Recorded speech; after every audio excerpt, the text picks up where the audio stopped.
And in the Gulf, Qatar's move from theocracy to autocracy. Watch the West Asia Post with me, Radi Francis, only on WION. World is One.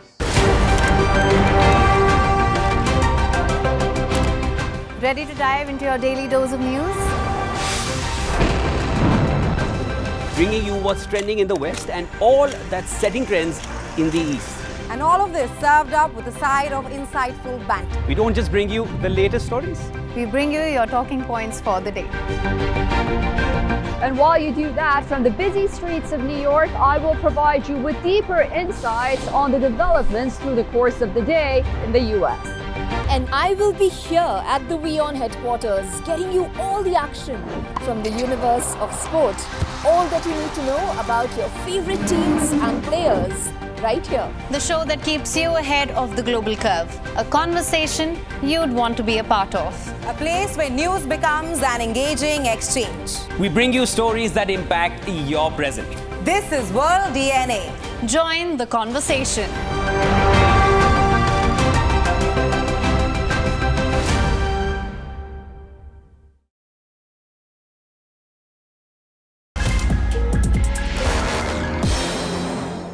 Business Masters is a wonderful initiative. It not just talks about what drives business, it also talks about the leader and what drives the leader who runs the business as well.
Welcome back, viewers. You're watching WION World is One. This is World DNA, the show that gets you ahead of the rest. I'm Shivan Chalna.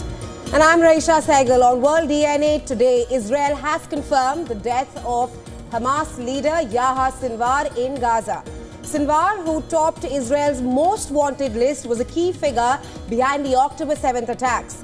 The death indeed marks a critical moment in the war in Gaza.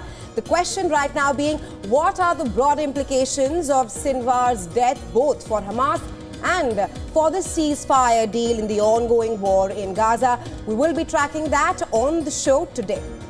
From one war to the other, Ukrainian President Volodymyr Zelensky's He's presented the much-anticipated victory plan at the parliament in Kiev on Thursday, but the ambitious roadmap has been met with skepticism in Kiev itself. The announcement also comes as Kiev faces mounting pressure to find an exit strategy, with the Ukrainian troops facing major losses on the front lines. This and a lot more lined up for you right here on World DNA. Let's start you off with that. Hamas leader Yahya Sinwar killed, Israeli military says. Sinwar eliminated in an operation in the southern Gaza Strip. Hamas yet to confirm his death.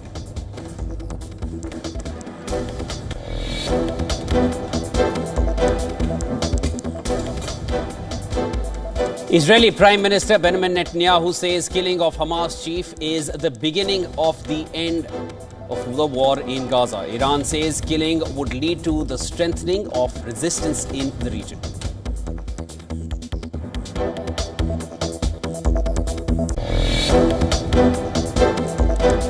US President Joe Biden says he was sending Secretary of State Antony Blinken to Israel to push for a Gaza ceasefire deal, as world leaders term Sinwar's killing as a chance to end the year-long war.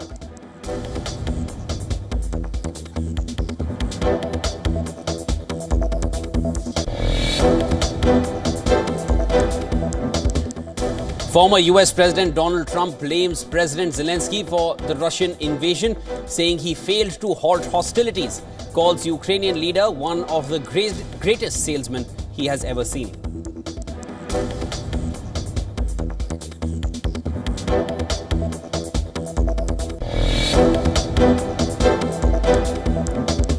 South Africa are the first team to book their spot in the final of the ICC Women's T20 World Cup. The Proteas defeated holders and six-time winners Australia by 8 wickets in last 4 match in Dubai.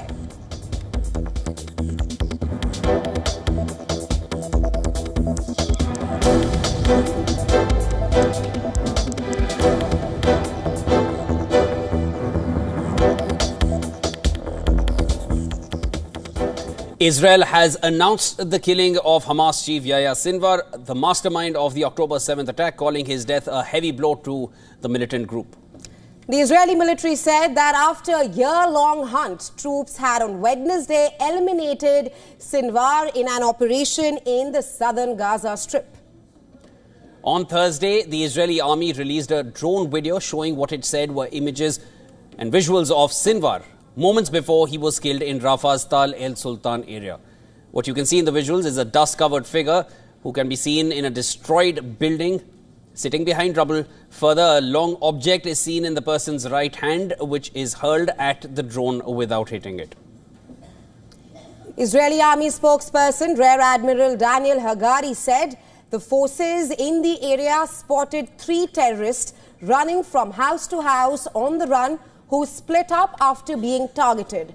Sinwar ran away alone into one of the buildings and our forces scanned the area with a drone. צה"ל ושב"כ פעלו בנחישות במרדף אחר סינואר לאורך חודשים סגרנו עליו מעגל לאחר מאמץ מתמשך. במשך החודשים האחרונים זיהינו עקבות על מקומות הימצאו מעל ומתחת לקרקע. עקבות אלה לא הבשילו ללכידתו. היום ניתן לומר כי לאחר בדיקה שנערכה אנחנו יכולים לאשר שה-DNA של סינואר נמצא במנהרה תת-קרקעית כמה מאות מטרים מהמנהרה בה נרצחו 6 החטופים בסוף אוגוסט. Israeli police explained how it identified the body of the Hamas leader after they carried Sinwar's body to central Israel, where it was delivered to the forensic team. Once the army sent over the pictures of the body's teeth as well as samples of the body, police, dentist and the forensic team, they were able to compare the samples to Sinwar's information in the database. The volunteering dentists of the Israel police received photos of his teeth from the field and compared them to previous data and verified an identification of Yahya Sinwar. At the same time, samples of the body arrived at the Forensic Medicine Institute. We took fingerprints and compared them to the Israel police databases. The Forensic Research Institute produced a DNA profile, transferred it to the Israel police DNA database, and in both cases we found a match to Yahya Sinwar.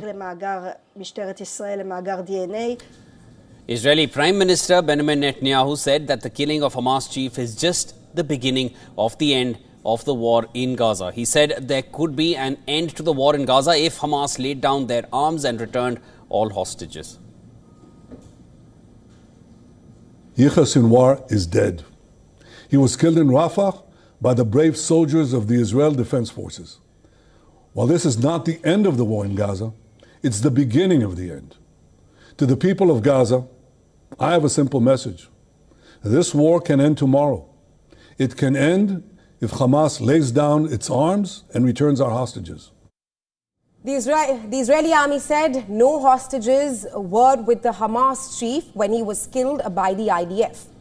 The IDF said that there were no signs that Israeli hostages had been present in the building. Hamas has not yet confirmed Yahya Sinwar's death.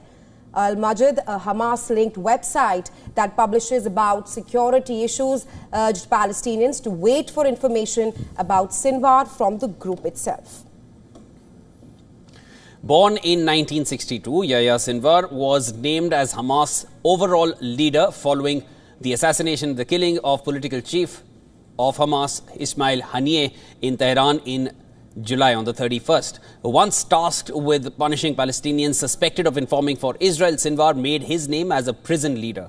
He emerged as a street hero in Gaza after serving more than 20 years in an Israeli jail for masterminding the abduction and the murder of 2 Israeli soldiers and 4 Palestinians. He was freed in 2011 as part of an exchange of more than 1,000 prisoners for 1 kidnapped Israeli soldier held in Gaza. Sinwar then quickly rose to the top of the Hamas ranks. Meanwhile, Iran said that the killing of Sinwar will lead to the strengthening of resistance in the region. Tehran's mission to the United Nations said he will become a model for the youth and children who will carry forward his path towards the liberation of Palestine.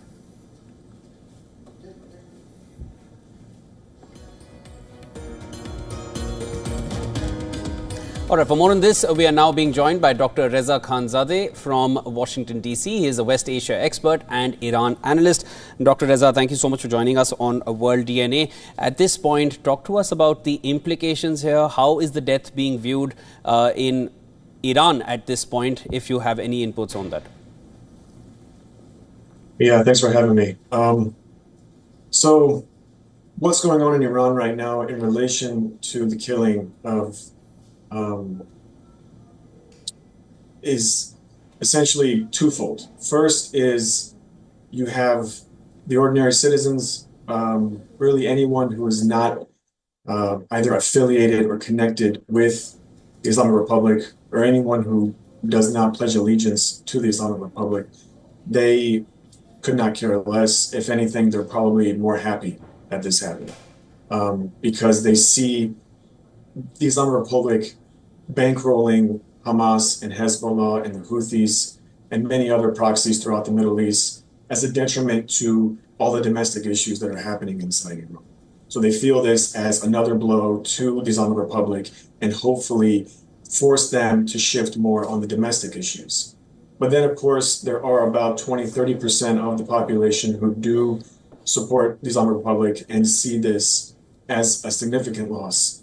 But as we've seen in the history of Hezbollah and Hamas, and also with Iran's government, like for example, the Quds Force and also the IRCG, a lot of big name leaders, head-ranking officials of these proxy movements, these military militias, they all get assassinated and then someone else steps up. And this is a generational move of future leaders.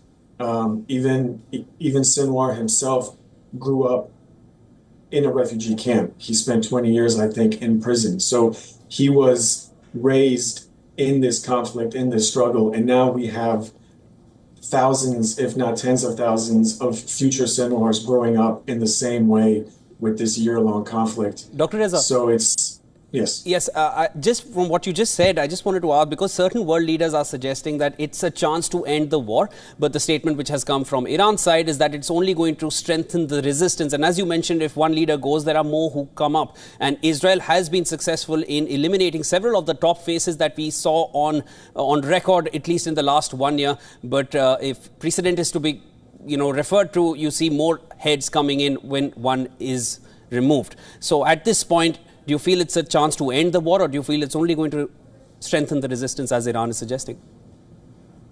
I think it will definitely strengthen the resistance, particularly because of the level of hopelessness and distrust and hatred, essentially, that is coming out of those that have followed Hamas, those that are allegiant to Hamas, and particularly the teenagers and those in their 20s who are essentially orphans now, because Israel has murdered and killed and bombed over 40,000 Palestinians, innocent civilians. And that is going to galvanize an even stronger movement. Now, putting an end to this war really only lies in the hands of one, maybe two individuals, and that's the Prime Minister of Israel, Netanyahu, and of course, the President of the United States, Joe Biden. But we've seen time and time again how President Joe Biden has told Netanyahu not to do something, not to attack someplace, to be more cautious, to be more careful, and he's never listened. Netanyahu has never listened to President Biden in this entire year. And your program earlier just showcased how Netanyahu said this is the beginning of the end of the war. But of course, that is an open-ended statement. The beginning of the end could be 2 years from now, could be 2 months from now. But Netanyahu is the one in the driver's seat to decide on when the end is.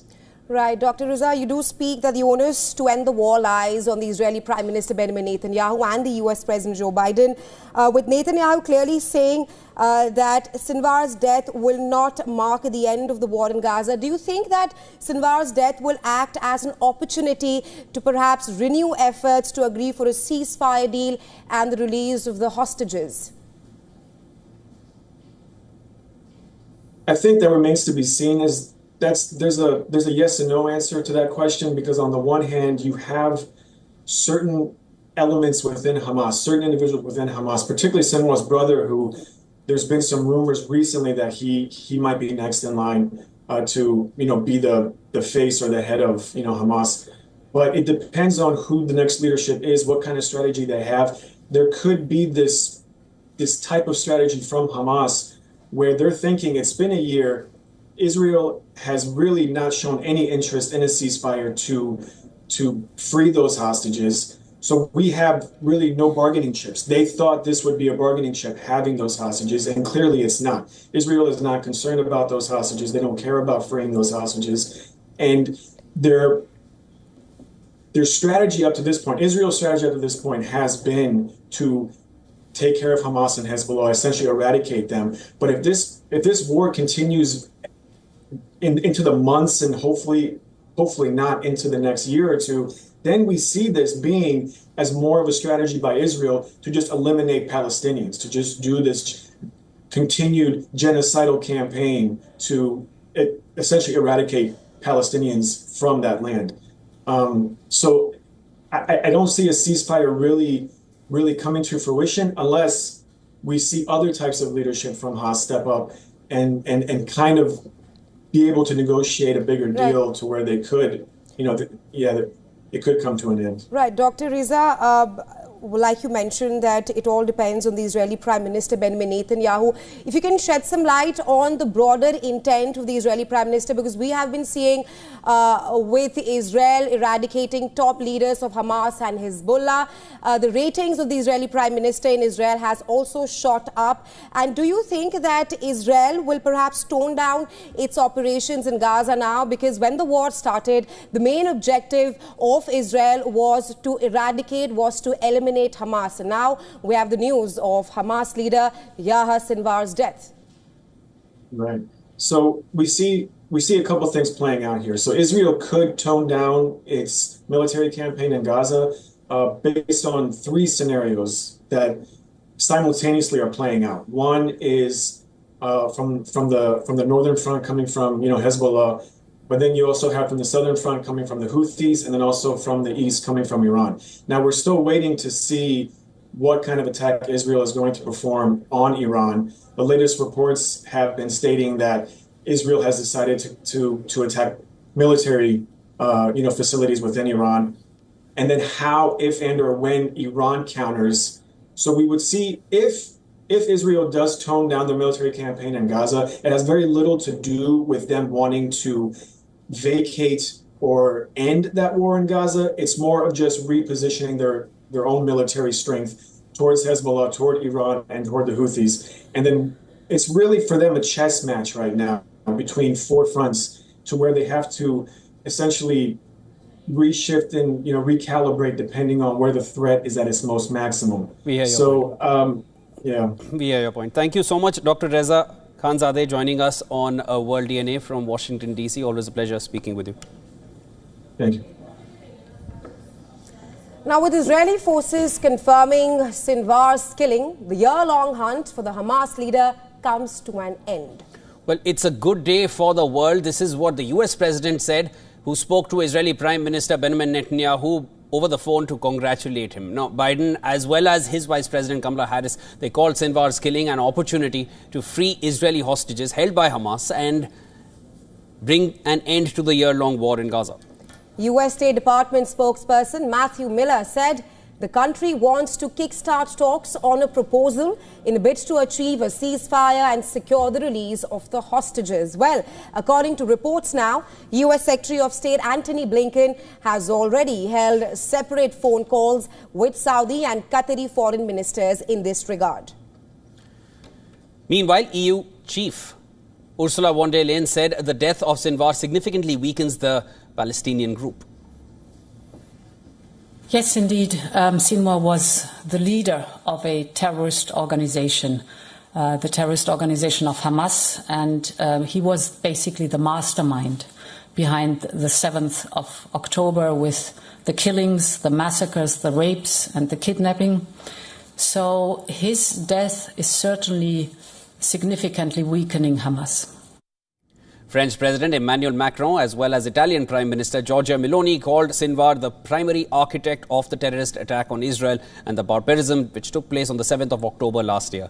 UK's Defence Secretary John Healey, who also held Sinwar responsible for Hamas' attack on Israel, said it triggered the darkest day for the Jewish people since the Second World War and a year of conflict with intolerable Palestinian civilian casualties.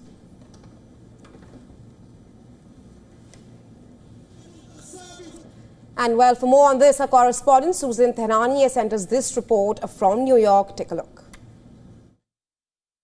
President Biden views the death of Yahya Sinwar, the Hamas leader, as an opportunity for progress in the Israel-Hamas conflict. He stated that this is a good day for Israel, for the United States, and for the world, comparing Sinwar's death to that of Osama bin Laden by the United States. President Biden emphasized that Sinwar's removal now presents a chance for a day after in Gaza without Hamas, allowing for a political settlement that provides a better future for Israelis and Palestinians alike.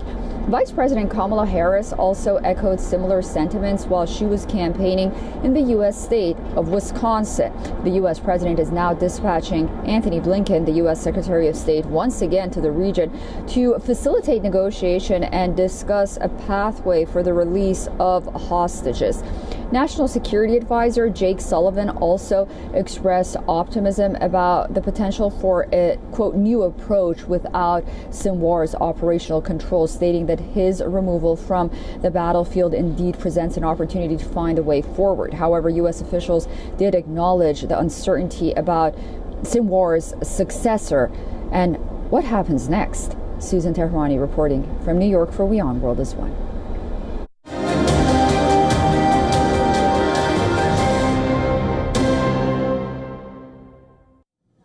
We're just weeks away from the 2024 US presidential election. Let's take a look at the top developments shaping the race to the White House. Well, Vice President Kamala Harris lambasted former President Donald Trump for calling January 6th a day of love. Trump had described the January 6th Capitol attacks as a day of love while defending his response to the events at the town hall event. Speaking at a rally in Wisconsin, Harris warned about the stakes of the upcoming elections, arguing that Trump is a threat to freedom. Donald Trump is increasingly unstable and unhinged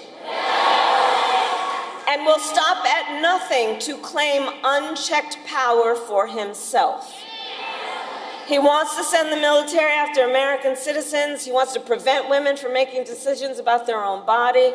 He wants to threaten fundamental freedoms and rights like the freedom to vote, the freedom to be safe from gun violence, to breathe clean air and drink clean water, and the freedom to love who you love openly and with pride. Harris shared the stage with businessman Mark Cuban, who slammed Trump's proposed tariffs on imports and warned the crowd that if Trump was elected in November, his tariffs proposal would make holiday gifts cost 60% more than they are now. While Harris took to stage with Cuban, Tesla owner Elon Musk held a pro-Trump town hall in Philadelphia suburbs. The event was billed as a call to action to vote early in the crucial battleground state of Pennsylvania. Elon Musk has become a Republican mega donor and has given around $75 million to his pro-Donald Trump spending group in the span of just 3 months, as per federal disclosures. Republican vice presidential nominee J.D. Vance targeted Kamala Harris over her combative interview with Fox News. During a campaign rally in downtown Pittsburgh, Vance highlighted how Harris sparred with anchor Brett on immigration and shifted her policy positions. See that interview with Brett Baer? Wow. That made me feel pretty bad. I felt bad for her, and I felt bad for every single person who was watching, because remember, Kamala Harris, we're going to remember that the entire theme of her campaign is basically her pretending that she doesn't even know who Joe Biden is. Meanwhile, Democratic vice presidential candidate Tim Walz campaigned in North Carolina on Thursday. He was joined by former President Bill Clinton at a campaign rally in Durham. Clinton said Trump wants 4 more years of chaos and what he called the blame game. Polls opened for early voting on Thursday in North Carolina, a critical battleground in the election, just weeks after Hurricane Helene left some residents still without power, running water or phone services. Louisiana will start early voting for the November 5th presidential election from Friday, and the early voting will begin on 18th of October and continue through 29th of October, with polls closed on Sundays. Early voting is becoming an increasingly popular method for voters to cast their ballots. Over 45 states offer some form of early voting. A recent study found that almost 97% of voting-age citizens live in a state with at least one option to vote before Election Day.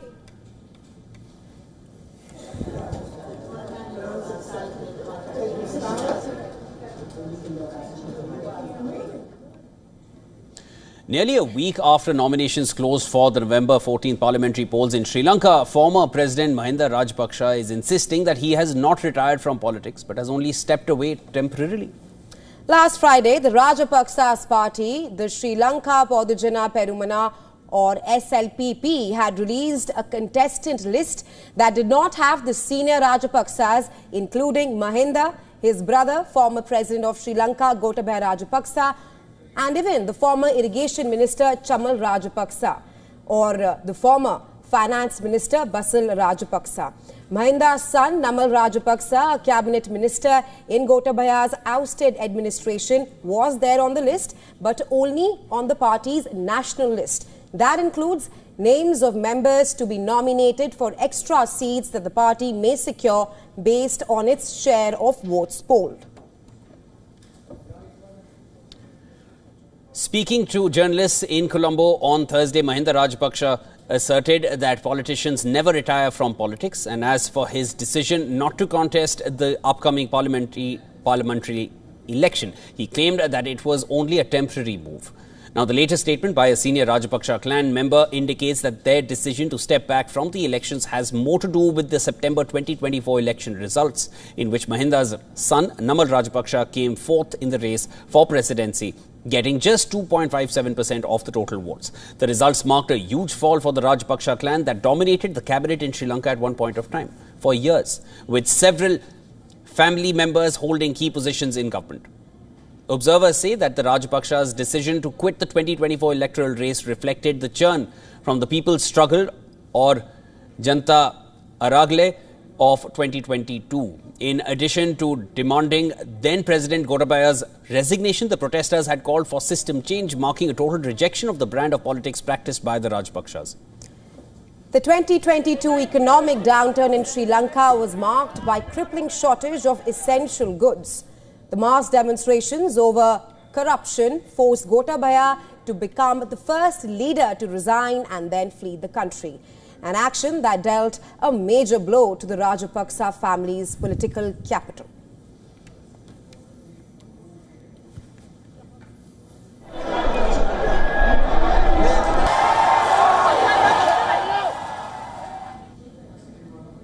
It's now time for a quick short break, but don't go anywhere. On the other side of World DNA, we get to you a story that we've been tracking for the past few days. Canadians' opposition leader Maxime Bernier has said that no solid evidence was presented by the Canadian government on allegations against Indian diplomats.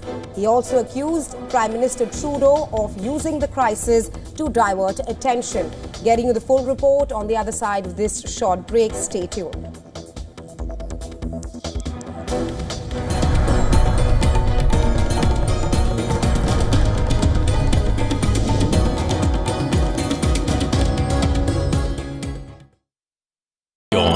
India's global voice, the channel that brings you the biggest stories from across the world through India's lens. Now available in more than 190 countries worldwide. Because we believe that the world is one. Watch us in Africa, Europe, USA and Canada, South America, Asia Pacific, Middle East and North African regions. Also available on these digital platforms across the world. WION. World is one. Concerns and rumors circulate in Cameroon over President Paul Biya's public absence and deteriorating health. Government bans reports on president's health. Biya has ruled Cameroon for more than 4 decades, making him the oldest leader in the world. Bishops of the Accra Archdiocese, alongside thousands of Catholic parishioners, unite in their call for stronger environmental protections and an end to illegal mining, or galamsey, which has ravaged Ghana's water bodies and ecosystems. And Nigeria's self-proclaimed twins capital of the world, Igbo Ora, holds its annual festival to celebrate the town's unusually high incidence of multiple births. That's this week on World of Africa at these times on WION. World is one.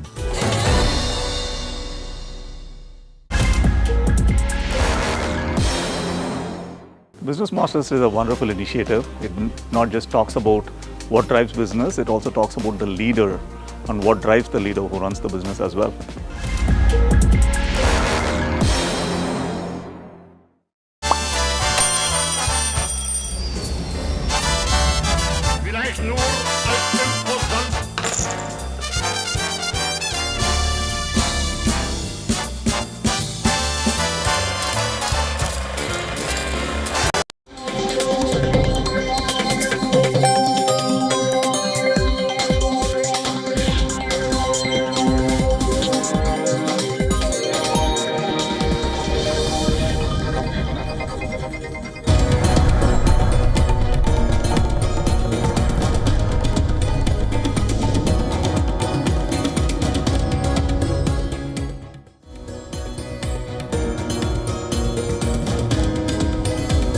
Welcome back, viewers. You're watching World DNA with Rahesha and I'm Shivan. Lots on this side of the show as well. Let's start with the headlines. Yahya Sinwar is dead. He was killed in Rafah by the brave soldiers of the Israel Defense Forces. Hamas leader Yahya Sinwar killed. Israeli military says Sinwar eliminated in an operation in the southern Gaza Strip. Hamas yet to confirm his death.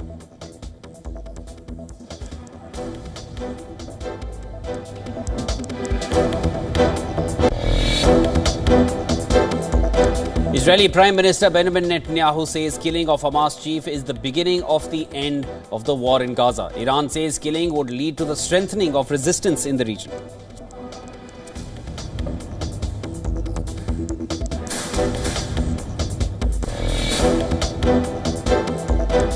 US President Joe Biden says he was sending Secretary of State Antony Blinken to Israel to push for a Gaza ceasefire deal, as world leaders term Sinwar's killing as a chance to end the year-long war.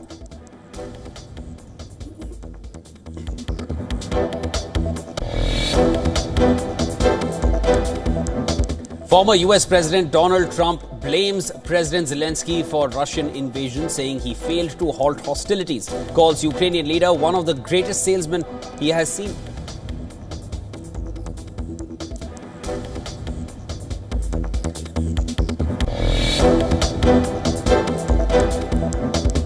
Canadians' opposition leader Maxime Bernier says no solid evidence presented by the Canadian government on allegations against Indian diplomats.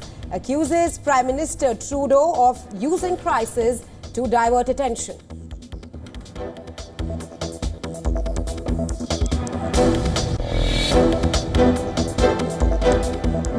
Former Pakistani Prime Minister Nawaz Sharif says India and Pakistan should bury the past and live like good neighbors. Says Indian Foreign Minister's recent trip to Islamabad was an opening.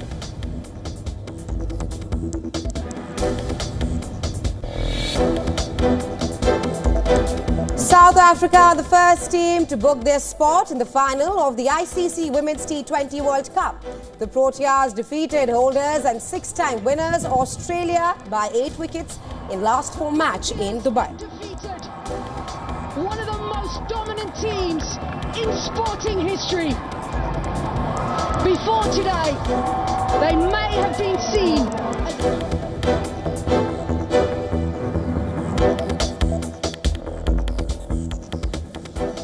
Canadian opposition leader Maxime Bernier has said that the government has not presented solid evidence on allegations against Indian diplomats of criminal activities on Canadian soil. He also accused the Canadian Prime Minister Justin Trudeau of using this crisis to divert attention from other controversies in the country. Bernier also dismissed the claim that Hardeep Singh Nijjar, the pro-Khalistani terrorist killed last year, was a Canadian. He added that Nijjar was actually a foreign terrorist who used fraudulent documents to claim asylum in Canada several times, starting in 1997. This comes after Trudeau admitted that his country had only intelligence and no proof against India on the killing of terrorist Hardeep Singh Nijjar. Trudeau has received strong flack from New Delhi for this, for what it termed as cavalier attitude to international ties.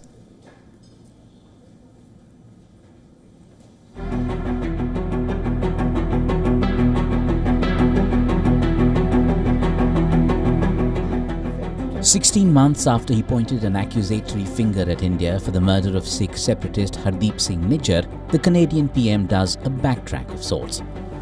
Never had any evidence of an India hand, he now says, only intelligence. India has hit out at what emerges as bare insinuations without basis, labelling it a cavalier attitude. Since September of 2023, the Canadian government has not shared any shred of information with us. Yesterday, again, after the public inquiry, hearing, we had again issued a statement saying that Canada has levelled serious allegations, but has so far not given any evidence to back it up. This after the US State Department confirmed that CC1, the Indian government official allegedly involved in a plot to kill another pro-Khalistan leader, is no longer in government service. The US expressed satisfaction with the cooperation provided by the Indian Inquiry Committee. Are you satisfied with the cooperation with the Indian government? We are satisfied with the cooperation. It continues to be an ongoing process. We continue to work with them on that, but we do appreciate the cooperation, and we appreciate them updating us on their investigation as we update them on ours. Trudeau has gone overboard in linking the death of a Sikh separatist to India, but he is accused of turning a blind eye to China's interference in Canada's politics. MPs of Indian origin in the Canadian Parliament have urged the Trudeau government to collaborate with other affected countries to protect its citizens. I have heard concerns from Hindus across Canada regarding recent developments. As a Hindu member of Parliament, I too have experienced these concerns firsthand. Last week, I could safely participate in a Hindu event in Edmonton only under the protection of RCMP officers, as a group of Khalistani protesters staged a disruptive demonstration against me. In Canada, we have long recognized the serious problems of Khalistani violent extremism. Within Canada, the political opposition too has accused the Prime Minister of mishandling the situation vis-à-vis India. Picking up the pieces on multiple fronts is clearly going to take him some time. Bureau Report, WION World is One. Well, moving on to other global news, amid the ongoing angry exchanges between North and South Korea, Pyongyang has designated Seoul as a hostile state. North Korea's National Assembly amended the constitution in line with their leaders' vow to drop unification of the two Koreas as a national goal. Pyongyang's military blasted sections of the road and rail links with South Korea, which happened earlier this week, describing it as a legitimate action against a hostile state. The South's military also fired warning shots south of the border in response to the North's detonations on roads and railways. 60-meter sections of the road and railway on the northern side of the border are now completely blocked as part of a phased complete separation of its territory from the south. A satellite image appeared to show the road leading to the city of Kaesong in the north. It appears to be torn with a large gash on the pavement and surrounding areas. Experts believe Kim Jong-un has ordered to amend North Korea's constitution as a survival tactic.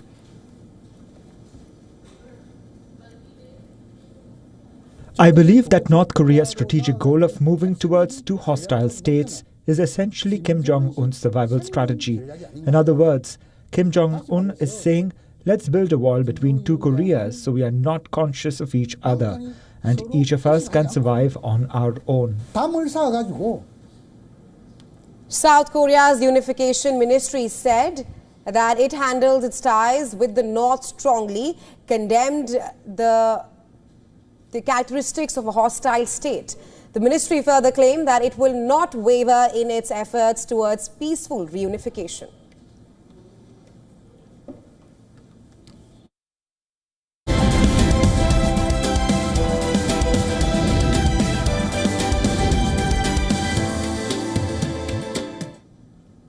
China, once the engine of global economic growth, is now losing its steam. Its economic slowdown is sending shockwaves around the world. As the world's largest importer, China's decreased demand for goods is affecting countries from Australia to Europe. And this slowdown is particularly impacting commodities like iron ore, crude oil and luxury goods. Now, according to Goldman Sachs, this slowdown will negatively affect iron ore imports from Australia and Brazil. Crude oil imports have already fallen by 3.1% from January to September, affecting global energy markets. China has contributed around 30% of the world's growth since the 2008 financial crisis. However, with the country's economic slowdown, the impact is now being felt worldwide. The country's 126 trillion yuan GDP is under pressure, and despite stimulus efforts, domestic demand remains weak. China's September inflation growth slowed to 0.4%, down from 0.6% in August. The ongoing property crisis, now in its fourth year in China, is reducing demand for steel and iron, further weakening China's role as a global buyer of construction materials. Southeast Asian nations and countries like South Korea and Japan are also feeling the effects of the reduced Chinese imports. China's weaker demand for imports is reshaping global trade dynamics as countries that rely on Chinese consumption see declining export growth.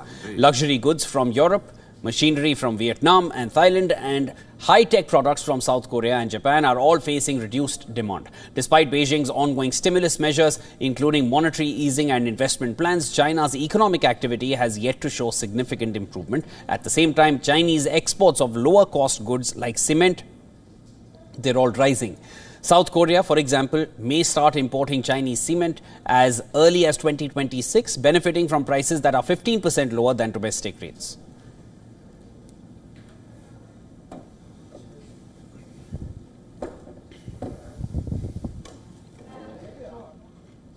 Well, on today's economic battleground in the US, tax policy takes center stage.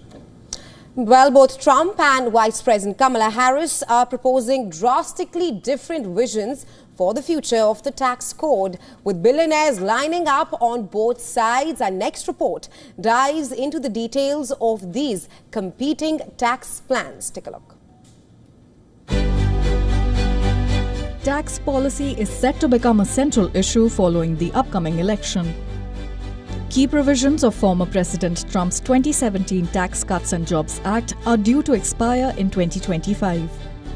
Among the expiring measures are reductions in personal income tax rates, which lowered the top bracket from 39.6% to 37% and reduced several other brackets as well. Critics argue that the 2017 cuts fueled economic inequality, while supporters, including Trump, are pushing for a clean extension of the law. The tax battle extends beyond personal income tax. Trump's 2017 law halved the corporate tax rate from 35% to 21%, which increased both domestic and foreign investment in the US. Trump plans to lower the rate even further to 15%, citing the need for more investment. Harris disagrees, proposing an increase to 28% and arguing that Trump's cuts disproportionately benefit corporations and the wealthiest Americans. Financially focused Democrats warn that too many corporate tax breaks could lead to monopolies, raising concerns about economic concentration and wealth distribution. Billionaires are lining up behind competing tax policies. Elon Musk, who has previously benefited from the corporate tax cuts, is backing Trump's proposal to extend the 2017 law. This includes maintaining lower personal and corporate tax rates. Trump's policy has strong support from business magnates, many of whom argue that these cuts fueled growth and investment. On the other side, Vice President Kamala Harris is pushing for higher corporate taxes. Philanthropists are among those supporting Harris's vision. They argue that higher taxes on the wealthy are necessary to fund infrastructure, education, and housing initiatives. As the 2026 tax changes loom, the support of influential billionaires may significantly shape the debate over how to fund America's future. Business Report WION World is One.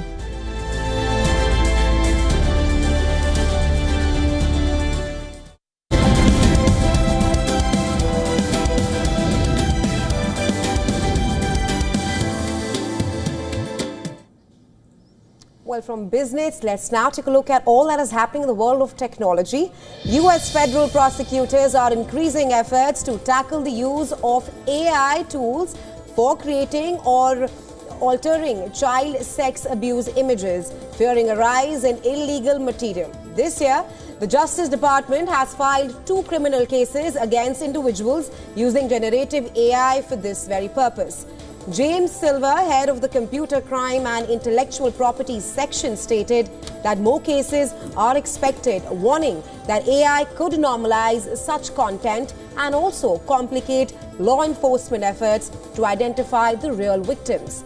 These cases mark a major attempt to apply existing laws to AI-related crimes, but successful convictions may face legal challenges as courts adjust to the new technology.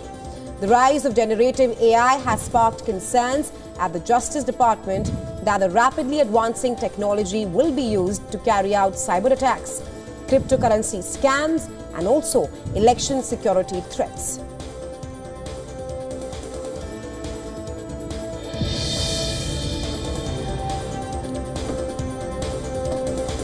A company fell victim to a cyber attack after unknowingly hiring a North Korean hacker as a remote IT contractor. The firm, which remains unnamed and is located in the UK, US or Australia, was deceived by the hacker, who falsified his employment history and personal information. Once granted access to the company's network, he downloaded sensitive data and sent a ransom demand. This incident is part of a troubling trend of North Korean hackers posing as remote workers in Western companies. The hacker utilized the company's remote tools to access internal systems and collected sensitive data during his 4-month employment. Researchers indicate that the hacker's salary was likely funneled to North Korea through a sophisticated laundering scheme designed to circumvent international sanctions.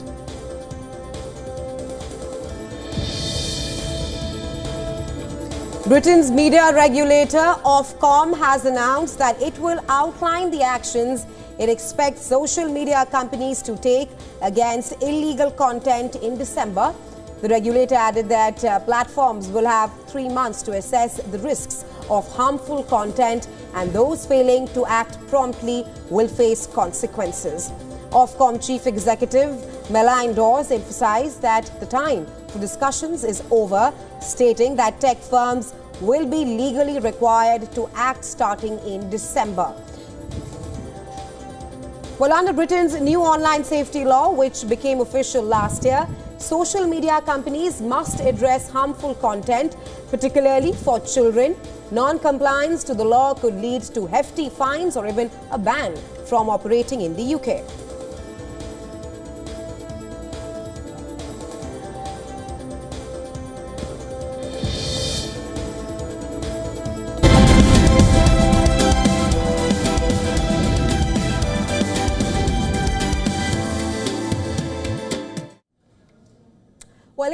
has long been synonymous with cricket, but in recent years, we have witnessed a surge in the popularity of other sports across the nation, especially racket sports. One sport which has created a real buzz is a combination of sports like tennis, badminton, squash and table tennis. It's called